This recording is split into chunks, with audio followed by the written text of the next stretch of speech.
साथियों नमस्कार। स्वागत है आप सभी का आपके अपने चैनल आर्यम स्टडी 24/7 में।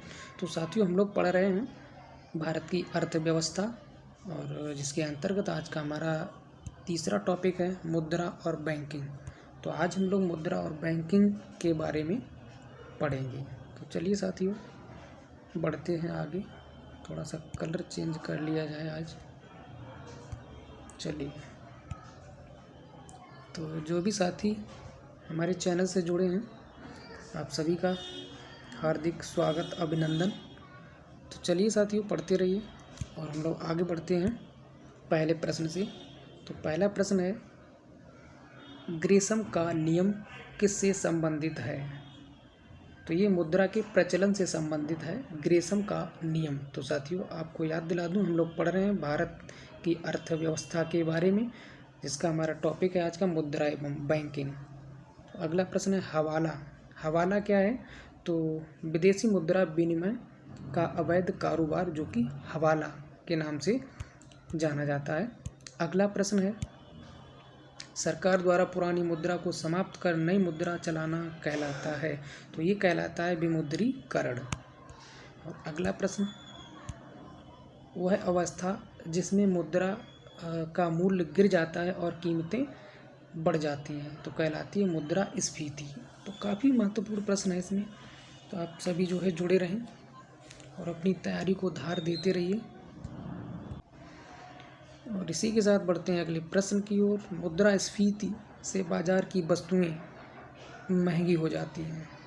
मुद्रास्फीति से लाभान्वित होता है तो जो ऋणी होता है वो लाभान्वित होता है।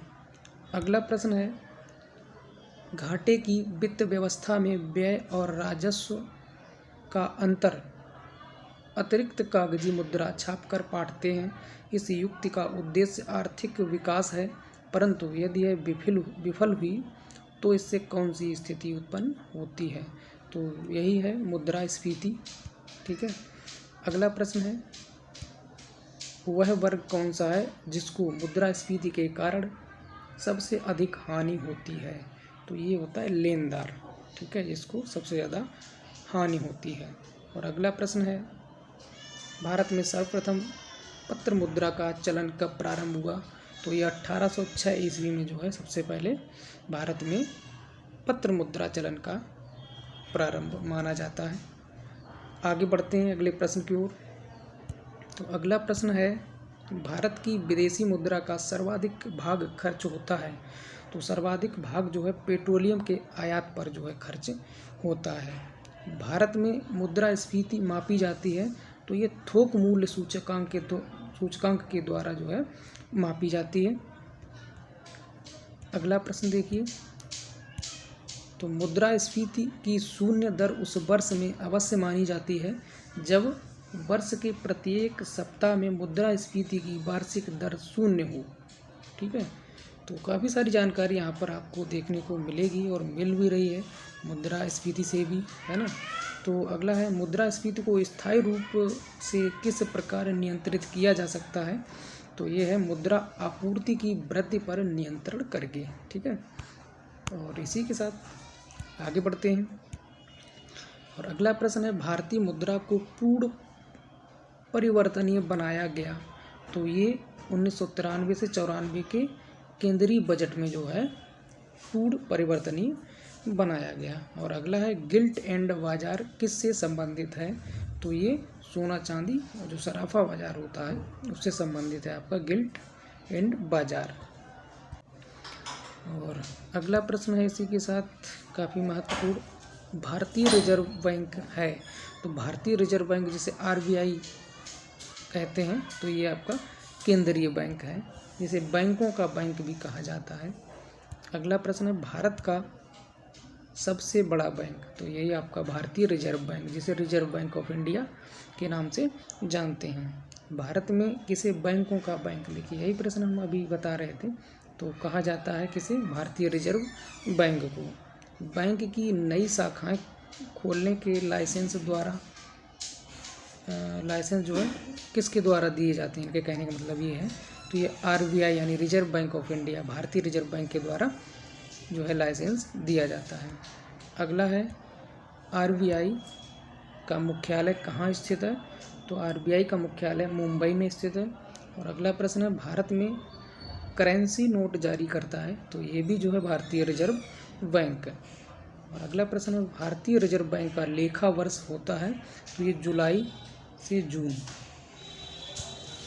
अगला एक सेकेंड, चलिए अगला प्रश्न देखते हैं। इसमें है, रिजर्व बैंक के नोट निर्गमन विभाग के पास हर समय कम से कम कितने मूल्य का स्वर्ण कोष रहना चाहिए? तो ये है 115 करोड़ रुपए का जो है इनके पास स्वर्ण कोष रहना चाहिए। 10 रुपए के नोट पर किसके हस्ताक्षर होते हैं? तो ये गवर्नर के होते हैं, जो कि भारतीय रिजर्व बैंक के होते हैं। अगला प्रश्न, भारतीय मौद्रिक नीति के बारे में निर्णय लेता है? तो मतलब कौन निर्णय लेता है? तो भारतीय reserve bank. Bank note press कहाँ स्थित है? तो ये देवास में, जहाँ नोट छापे जाते हैं।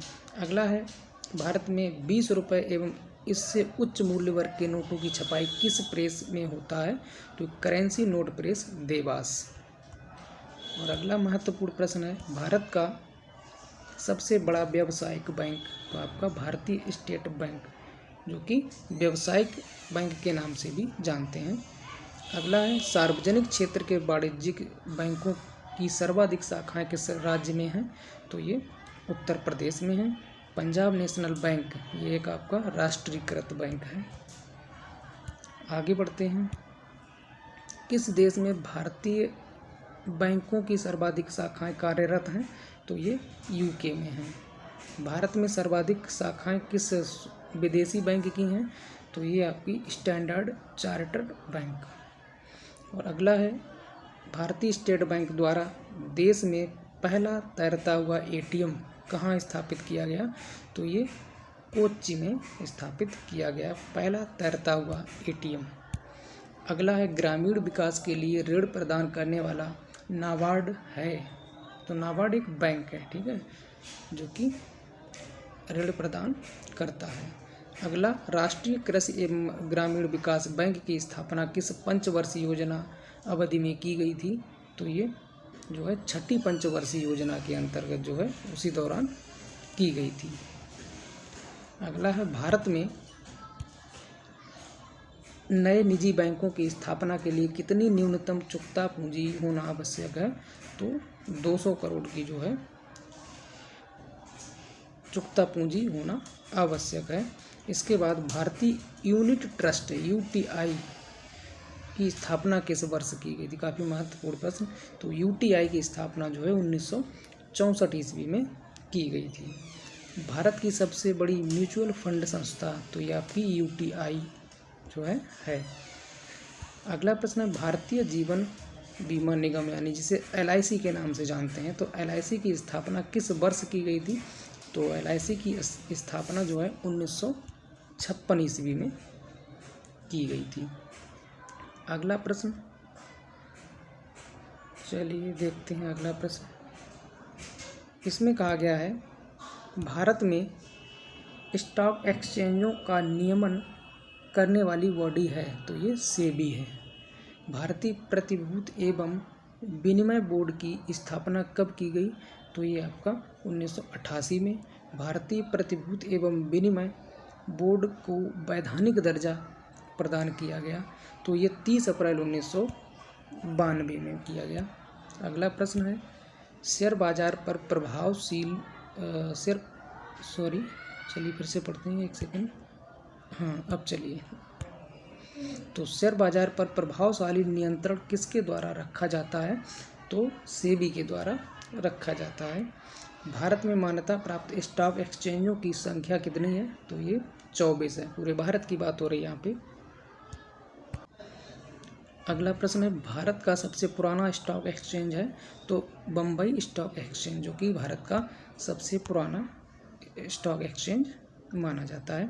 अगला प्रश्न है, बम्बई स्टॉक एक्सचेंज की स्थापना कब हुई? तो ये 1875 में हुई।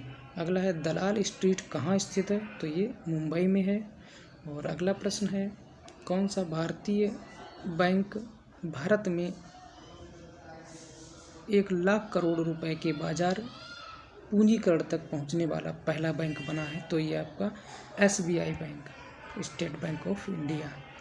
और अगला प्रश्न है आपका, भारत में कागजी नोट मुद्रा को जारी करने का पूर्ण अधिकार किसके पास है, तो ये रिजर्व बैंक के पास जो है।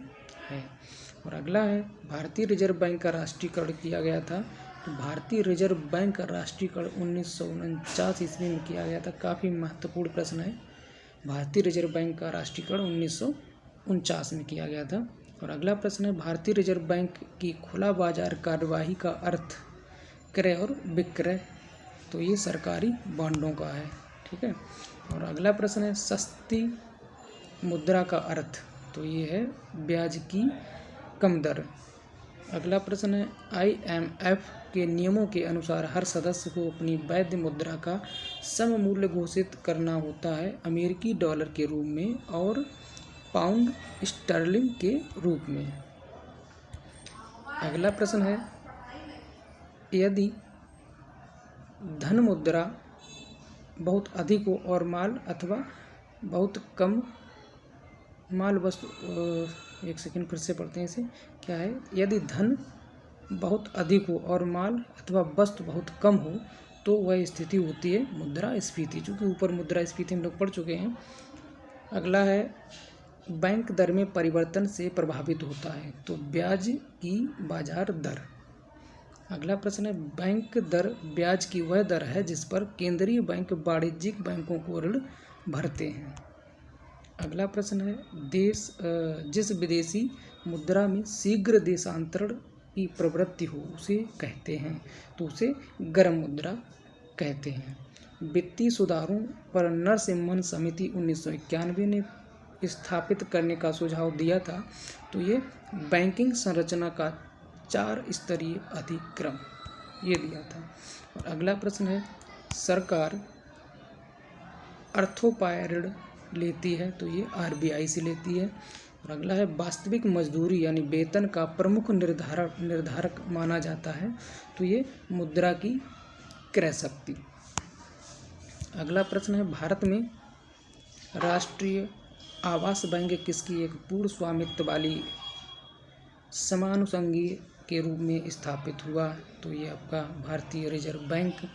और अगला है, सहभागिता नोट किससे संबंधित है, तो ये आपका विदेशी संस्थागत निवेश से।